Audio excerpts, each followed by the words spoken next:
opening the center, claiming vital space, and preparing rapid development for attacking action. Introducing asymmetry, the Sicilian immediately challenges central control, setting the stage for a dynamic, unbalanced struggle. Instantly claiming central influence and preparing for rapid development, this knight boldly enters the fray. Immediately opening up the bishop on c8 creates dynamic counterplay, challenging white's central ambitions. Challenging the center immediately opens lines and forces an early reckoning in the pawn structure, creating dynamic play. Accepting the pawn opens the central diagonal, inviting dynamic piece play and potentially a quick initiative. The knight swiftly occupies the center, immediately challenging black's pawn structure and eyeing potential mating nets.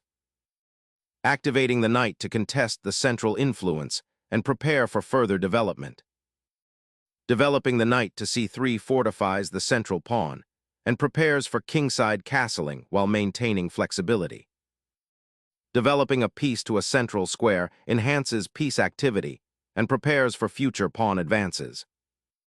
Launching the bishop towards the f7 square immediately creates attacking pressure, aiming for a swift development that could disrupt black's king's safety if not met with precise defense, while simultaneously preparing for castling and consolidating white's central presence.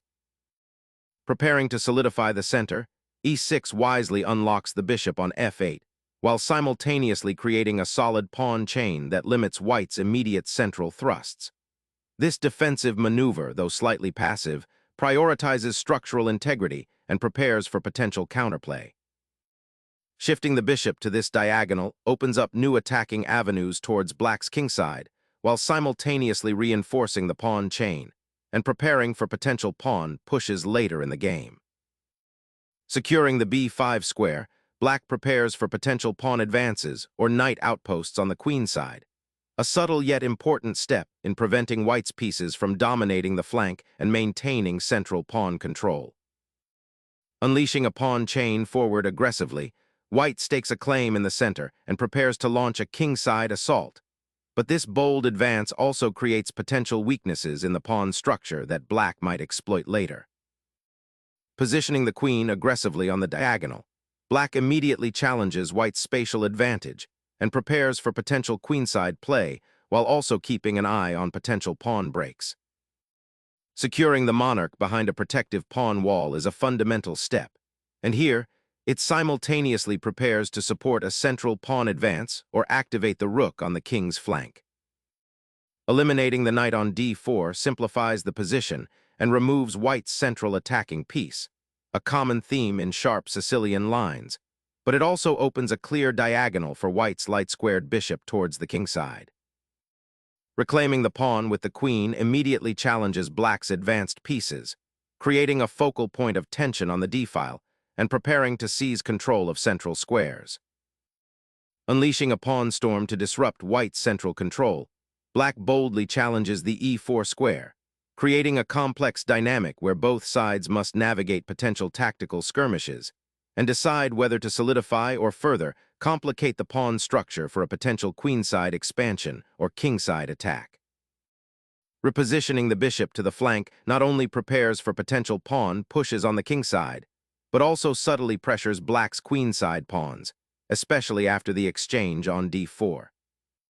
A fascinating gambit is offered as black dives into the center, seeking to disrupt white's pawn structure and create immediate tactical possibilities, even at the cost of material. This aggressive thrust not only opens up lines for black's pieces, but also creates significant tension on the d5 square, forcing white to react and potentially concede positional advantages if not handled precisely. The immediate goal appears to be disrupting white's queen's activity and perhaps creating an open d-file for future pressure. Finally addressing the knight's encroachment, this exchange clears the central tension and reshapes the pawn structure, opening the possibility of a queenside initiative for black while preparing for kingside activity by white. The central tension explodes as black recaptures, forcing open the d-file and potentially creating a precarious outpost for white's knight. This exchange gambles on regaining the initiative, but it also allows white to establish a powerful pawn duel on the queenside, aiming to cramp black's space and prepare a kingside assault. The game now enters a phase where careful maneuvering will be paramount, as each side seeks to exploit the newly created weaknesses. White ignites a pawn storm on the king side, aiming to shatter black's defensive pawn structure and expose the monarch. This aggressive thrust seizes initiative and creates immediate threats, forcing black to react rather than dictate the play. The pawn on f5 now directly pressures the e6 square, potentially opening lines for white's pieces and creating attacking opportunities. Black must carefully consider how to parry this onslaught.